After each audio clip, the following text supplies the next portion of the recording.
just to show that I'm not really a person that immediately has to hit the subject right away.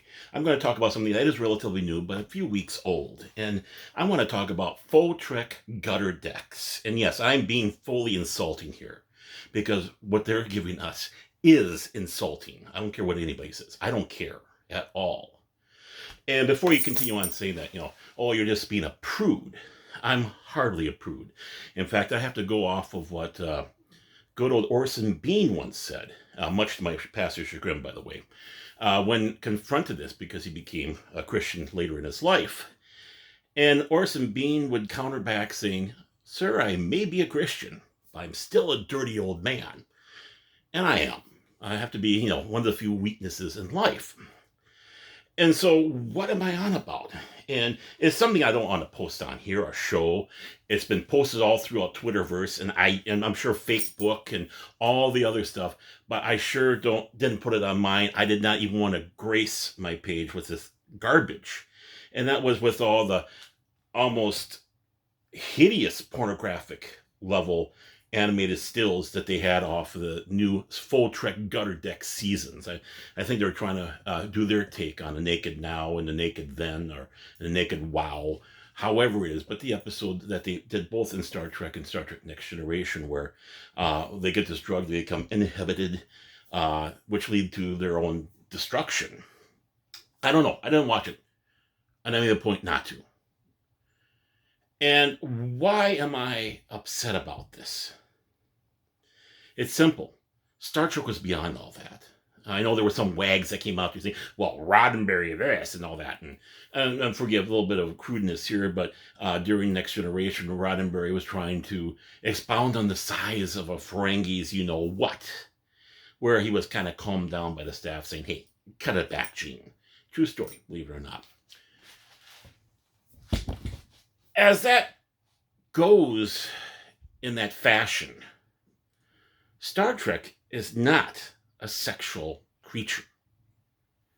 It's a creature of thoughts and ideas. And it was brought into a classic.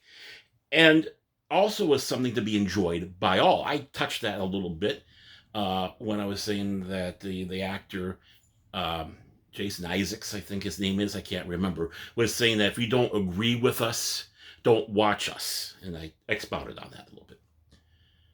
Star Trek was, and I bring it back to the former long-suffering Mrs. Tagge, used to always say that Star Trek was a family show.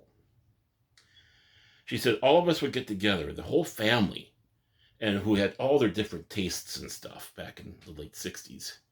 But the one show everybody, no matter what their age was, they all got together, was to watch Star Trek. And it also hit upon many of us as we're growing up. We were young kids watching Star Trek. And then the one argument they say, well, Star Trek outgrew you. You're just thinking back in the day. Bull.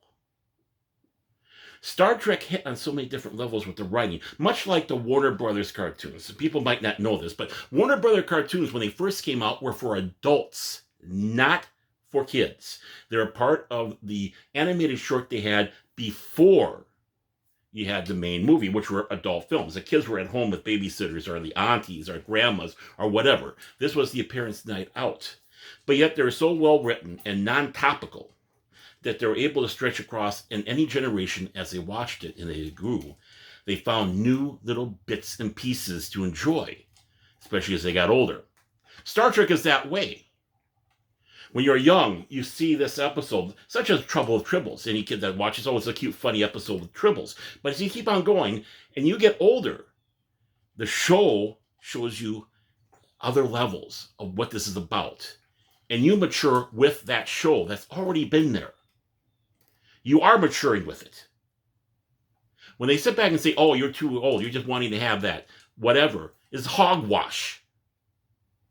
You didn't have decapitated baby heads. You didn't have this gratuitous sexual feast going on. You didn't have the fact that back when Star Trek came out, they had prideful things about, hey, we were tackling these topics. We're bringing thoughts and ideas. Discovery and Picard, they sit back and say, hey, we said the first F word in Star Trek. Ain't we great? It's not Star Trek.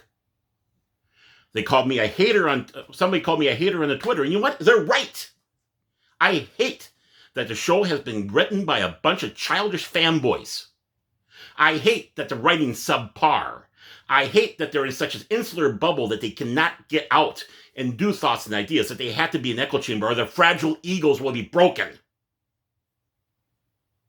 They're not challenged. They're not challenging. That is not Star Trek. And I've said that before with a rant, and I guess I went into one now. I was trying to stay out of it. I was hoping a couple weeks of this would keep it off, but it still angers me. This isn't what Gene Roddenberry, D.C. Fontana, Gene Kuhn, even Moore and Braga brought forward for Star Trek. This is just utter gutter filth. Destruction of heroes and the destruction of a myth and a franchise. Sure, we had something like this for cheesecake back in the day. We didn't have that. Baron Orman Tagge and the mighty Baron Tagge offices of Baron Tagge Manor. Wish you all a good day.